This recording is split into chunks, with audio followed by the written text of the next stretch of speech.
All right, here we go. Still on series 2, but episode 29. I'm very excited to introduce one of our great Golden Robot Records artists, Ella Fence, all the way from the mighty Queensland, the sunny Queensland, beautiful Queensland. Ella, welcome to my little 7 Minute Max podcast. Thank you for having me. I'm excited. It's going to be great. Yeah, it's exciting. Well, don't get too excited. Okay, I'll be super excited then. I'll moderately be excited. Yeah, subdued. Just be subdued. I don't want you to think it's something it's not. It's just 7 minutes max with me, and It's exciting. But you know what? You've landed across some. I've had some interesting people on it. Actually, I've had some interesting people, and you fit alongside them very nicely. And congratulations on the new EP that just dropped. Thank you. Congratulations to you as well. And Thank you. And I know that you're working on some wonderful new music. Yeah, that's exactly right. Yep, definitely. So feeling good about all of that. Good. And you can start to play live again now. I know. So I played a gig on the weekend, which was fabulous. I'm still on such a high from it. Just such a great lineup and great group of people in the room and that kind of thing. So that was so much fun. Torch Festival, is that one was it? Like a new Brisbane venue called West Room over in West End. I know you would know about because it was like on posters and all of that sort of stuff and everything. Yes. Yeah, it was really. Talking of posters, I mean, look, here you go. Come on. Should I stick that over LA Guns? Yeah. Right there. 100%. I think Motley Crue's next to it. Well, hang on, it's even better. Over Led Zeppelin. Yeah. There you go. No, I think that actually looks really good. There you go. Perfect. I'm going to leave that up there the whole time. Perfect. All right. So, 7 minute max. Are you ready? I'm going to put the timer on. So ready. And I'm going to ask you 7 questions, and I'll take note of how many I ask, so I always forget. All right. Oh, sounds good. Your time starts now. All right, Ella, tell me about your favorite fast food experience. What was it and where was it? Fast food. When was your favorite? Oh, last night, Uber Eats on my couch. Okay. And it was Burrito Bar delivered straight to my door. And they do these things that are, when you say fast food, it's like, I guess it's kind of a healthy version, or they call it a salad, but it comes in like a nacho bowl. Like the bowl is made out of a big corn chip, and up and you dip it in there, and it's really good. See, so is that because your memory is as shit as mine and you can't think of anything a year ago, or is it just that was your favorite fast food experience last night? Well, I had a pretty busy weekend, and then I was just at the point where I'm like, I just can't function right now in terms of any kind of cooking or anything. So I think it was like very indulgent in that way. Maybe my memory's a bit shit. That could also be part of it. What other? Trying to think about, actually, when I was in, where were we? Was when I was in the US. I think that we were in LA. If you say In-N-Out Burger, I'm turning this off. No. It was like a classic US diner, but leaned into the US diner thing. So it was like really like that. And they had like the jukebox and all of that stuff. So if I'm to say something really cool, could have been Mel's. It was at Mel's up on Sunset. Mel's. Tell you, wouldn't know, probably. But yeah, I was following some, not following people like creepily, but with friends who knew the area, so they would take. This is great. So that's come over next time I'm there, because I live part of most of the year in LA when you can. Yeah, definitely. And, I am like the mayor of that town. I'll take you across every Jewish deli in the whole of LA. We'll do the full tour. Beautiful. Sounds perfect. And you are noticing that I'm representing today. Yeah, no, I did notice that. Yeah, I do love it. And you're not representing though. No, I'm not. I'm so sorry. Should I have been? Although you have done us justice. You've done photo shoots and everything in. I know. You have done. great. But this is another beautiful artist from Queensland, Jaguar Jones. Super cool. Italy on the Oh back. yeah, super cool. Some other music people today, but yeah. Very cool. All right, that's question one done. Okay. You've answered that well, and you've taken 3 minutes to answer the first question. So that's fantastic. Amazing. Do you notice that all the young'uns today say amazing? Maybe everything's amazing. Maybe it is.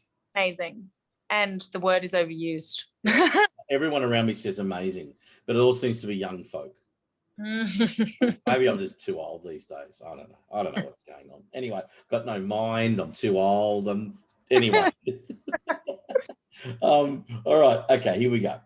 If you could go back in time and see any band, who would you see and where would you see them? Oh. Ella, this is a perfect one for you. Between Prince and Bowie. Okay. They would be my people that I would choose. Where would I see them? Oh, I mean, knowing what I know now about how amazing they are, I would love to see them like early in like a dive bar with just me and like 3 people. That's what I would like. So Bowie in the 70s and Prince in the 80s. Yeah. Take me back there. Yeah. I actually saw them both. I've seen them both live. Cool. Whereabouts is Can't remember. I think Bowie was here, and I think Prince was overseas. Again, back to my shit memory. I can't remember. I wish I could, and I find ticket stubs all the time of stuff that I went to, and I went, oh yeah, that's right. That was a great gig. Yeah. All right. Question 3. That was good. Yeah. Okay. I don't know whether no, I'm not going to ask you that one. I'll hold that one. Oh, okay. right. Okay, I won't hold one. No, this is better. If you could be anyone in the world for a day, who would it be? And if you could change something, what would you change being that person? Probably Miley Cyrus, and then I would like dump my husband and be like, you should marry elephants. So hang on. So she was married to Liam Hemsworth. Yeah. So you want her to dump Liam to marry you? Definitely. It's just so if I was her for a day, I would I would manipulate a situation to be like, because I'm assuming that I get to be me after the day again. So I get to go back to, okay, great. So I'd like manipulate a situation where, break them up and then, you know what I mean? I've got good news for you. They're already broken up? They're already broken up. That's how up to date I am with all of the magazines. I'm just happy I can deliver that news to you. They're broken up. I'm pretty sure that he is single. Oh, amazing. All right. Well, and living in Byron. Maybe then, no, I don't know. I changed my mind then. Maybe I should. Who should I be? I don't know. I was trying to make a joke out of that one. I've just cooked it. Anyway, I'm sticking with that answer. Anyway, we'll just tell people, instead of this being filmed in April 2021, we'll just say that this was April 2020.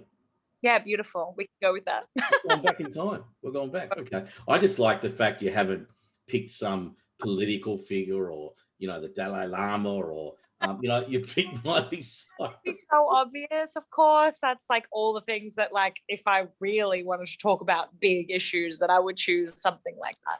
Yeah. Yeah, I mean, maybe Biden. Maybe I could be him for a day. I had someone that said that they'd want to be Donald Trump and then they'd throw themselves off a cliff. Oh, I like that. Does that mean then be alive in their own body the next day? Or are we making the rules up as we go? Yeah, the rules are just being made up. Totally.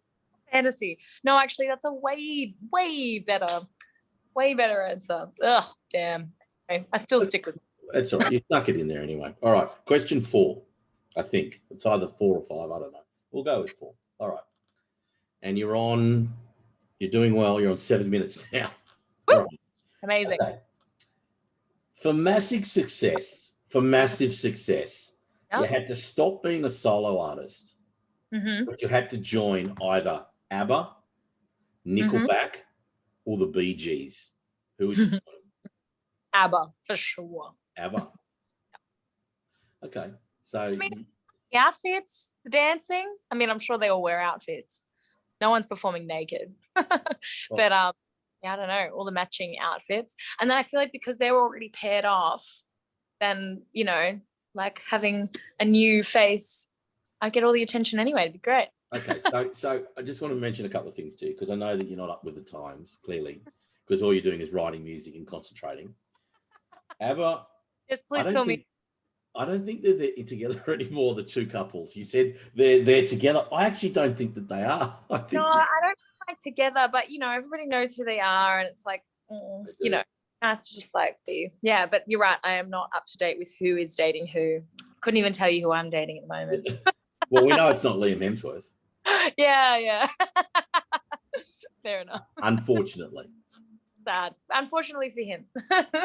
All right. Question 5. What is the best advice you've ever been given, and what was the worst advice you've ever been given? Oh, I love that. Best advice. Good question.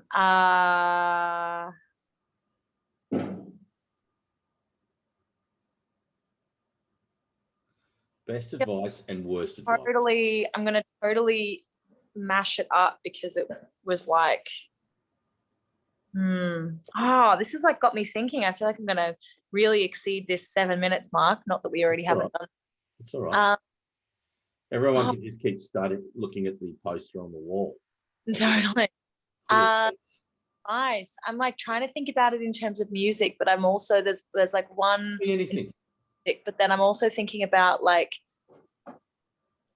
yeah, like I've been given a lot of really good advice lately from like I don't know, particular friends who kind of like about, I don't know, relationships and that kind of stuff. And that's kind of like felt really groundbreaking, me at least. A lot about sort of like the effort that you put into something and making sure that, I mean, I guess it comes you know, comes up in a lot of different ways, not just relationships and that kind of thing, but when it's friendships and those kinds of things, just like matching what the other person sort of puts in, I guess. So that's like more interpersonal.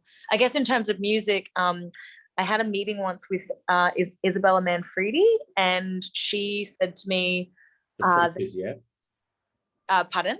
The preachers? Yeah. So she said, because I was like asking her, like picking her brain about some like sort of music stuff and songwriting and that kind of thing. And, you know, and she just sort of like made it really, really big point about wanting, you know, the art to be, she's like, I don't care about anything else, just focusing on the art being good, like just focusing on that and like, and making sure that it's, you know, that your voice is being heard within all of it, and like and those kinds of things. I think that's probably like one of the, that's the one that I'm like, oh, I just feel like I'm totally butchering that, but it feels clear within my mind.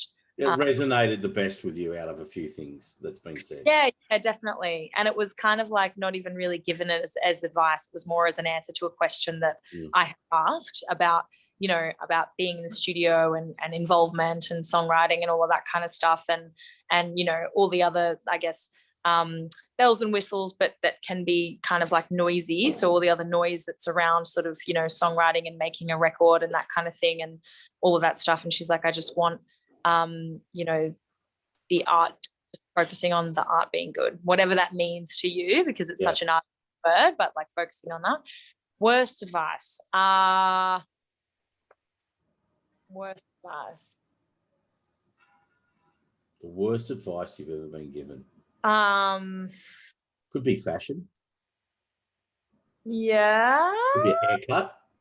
Could be relationship. Could be food. Someone said put mustard in this and it was terrible. Could be anything. Doesn't have to be serious. Doesn't have to be anything. The worst advice. Do you want to think about it and come back? Yeah, can I think about it? I'm like struggling with that. Yeah, like, I've never done that before, but I'm happy to do that. I just want to change the rules. All right. Okay. So question 6. All right. Yes. Actually, I got two here now. 6 and 7. 6. What is the most useless talent you have? Whistling 5 different ways. I have a gap in my front teeth, so I feel like this. and also inward, and then through my gap. And then I can also do this like hollow noise sound. Wait, I think I can go in waves through the gap. No, I can't. Wait, what was the other one? Oh, I can do, so it's like whistling normally and then inwards and then through like with your tongue sort of thing. Yeah. Go through that gap in my teeth. And then I can also do this like hollow wind, it's like wind coming through like a tree. You're the best person to have if we ever need a cab. If I ever need a what? A cab. We can whistle a cab. Whistle for a cab. None of them are very loud. I can't do the one that's like whoop, when you use the thing and it's I can't do that. So I can't at all. I call for a cab. Yeah. I pump shit at it. Yeah. It's not bad. I reckon if you practice, you can get loud. Probably, yeah. Yeah. But I don't know. At the moment, it's like not. It's I mean, that's what makes it useless, right? It's a useless talent. It's like useless. 5 different ways, but it doesn't actually really achieve me anything. Absolutely. All right. Now you've nailed that one. All right. Question 7. Mm-hmm. If you could change one thing about the music industry, what would it be?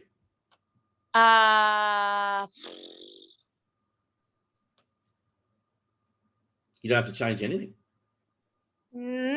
I think it's like, maybe the first thing that comes to mind, like I went to an industry event not too long ago and it was all about chatting.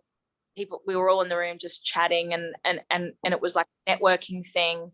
But there wasn't really like, it was just such a like particularly, and it's like a recent enough to be COVID related, I guess. And like, so, but not that, there were any rules broken or anything. But what I mean by that is that it was such an opportunity to put, a couple of artists or a couple of even emerging artists or established artists or whatever it might be. Like there was like, it was maybe like a 2-3 hour networking event of all these different people in the room. But there was no foresight, I guess, to like program any music on page. And I just thought that was just such a mistake and so profound. And I ended up sending that feedback. But I don't know, I think for that, I kind of looked at that and I was like, wow, the fact that event was like not only planned, but that it went through, several different phases, like get it, and people and that kind of thing. I was like, no one flagged that we could have had entertainment and that was specifically for an entertainment industry. Like, I just thought that was so crazy. And that, I don't know, I think that I'm a very confident person and I'm comfortable introducing myself to people and but for me, like I did already know a lot of people in the room, I guess, through like different ways or by association or whatever. But I think that, if I was a younger artist who didn't really know anyone and I'd gone there, I would have felt really, I think there are certain things that are designed to like make artists feel inadequate in a way. Yeah.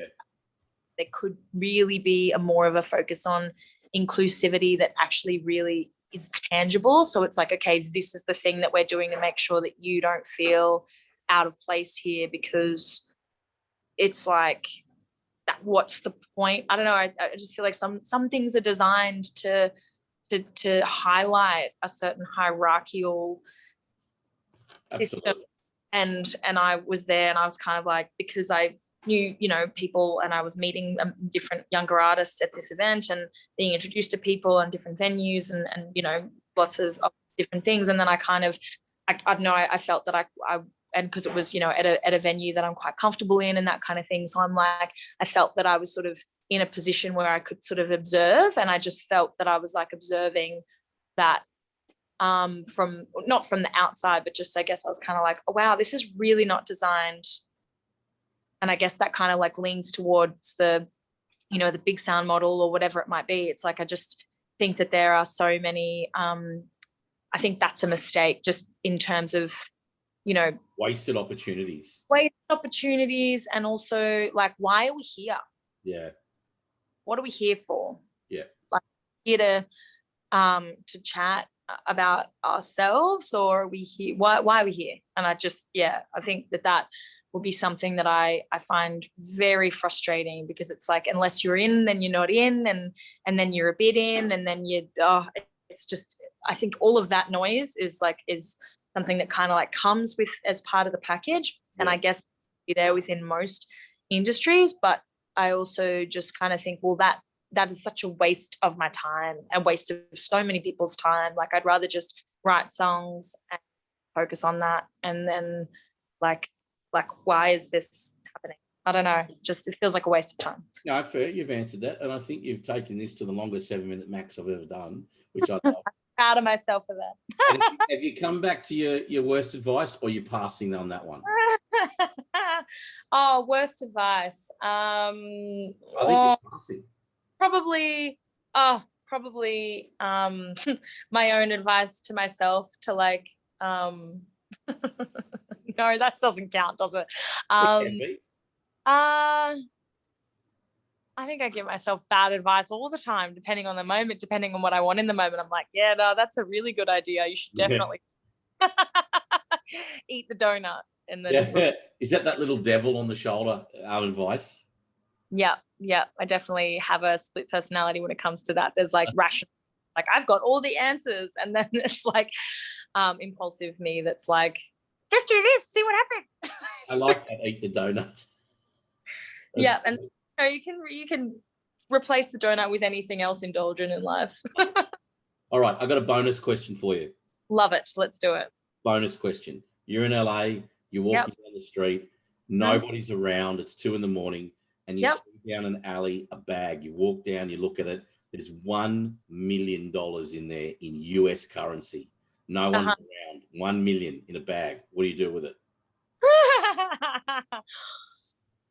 Oh, that feels so loaded. Every movie that I've ever watched means that bag is attached to drugs or someone who's died, and I don't worry about where it came from or who it was. It's now yours if you want it or not.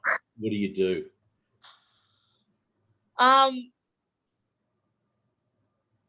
Do you keep it? Straight away. No. I don't know. I feel like it's so, I like my hands are sweaty just thinking about this pressure of having that much that many unanswered questions. I'm like, oh, where did this come from? Well, I'll tell you, I'll make you feel better on that one. I'll tell you what, I'll be keeping it in 2 seconds. I'm not giving it back. I'm keeping it. Oh, it's not about giving it back. Well, you'd be giving it to the police. You'd be giving it back to anyone. The qualm isn't giving it back. The qualm is like, where did it come from? And I just feel like there's just some shady shit going on. And why is the phone, like, surely someone's dead, and then surely it's attached to some kind of crime. Yeah. Don't really want to be implicated. I like the life that I, you know what I mean? I like the way you think. More about that. But if I, in terms of like keeping the money, I'm keeping the money for sure. I like that. All right. Well, Ella, that has been 7-minute max in 21 minutes. And good luck with all the new recording, and good luck with all the different gigs you got coming up. There's gigs everywhere. Can't wait. I'm so excited. I'm excited to see you. I'll be seeing you live in Sydney as well. Which Yay! And I know. Thank you so much for doing this with me. Episode 29 is in the bag. Thank you, Ella Fence, Golden Robot Records artist extraordinaire. I appreciate your time, and I'll see you soon. I appreciate your time too, Mark. Thank you. Thank you. Bye.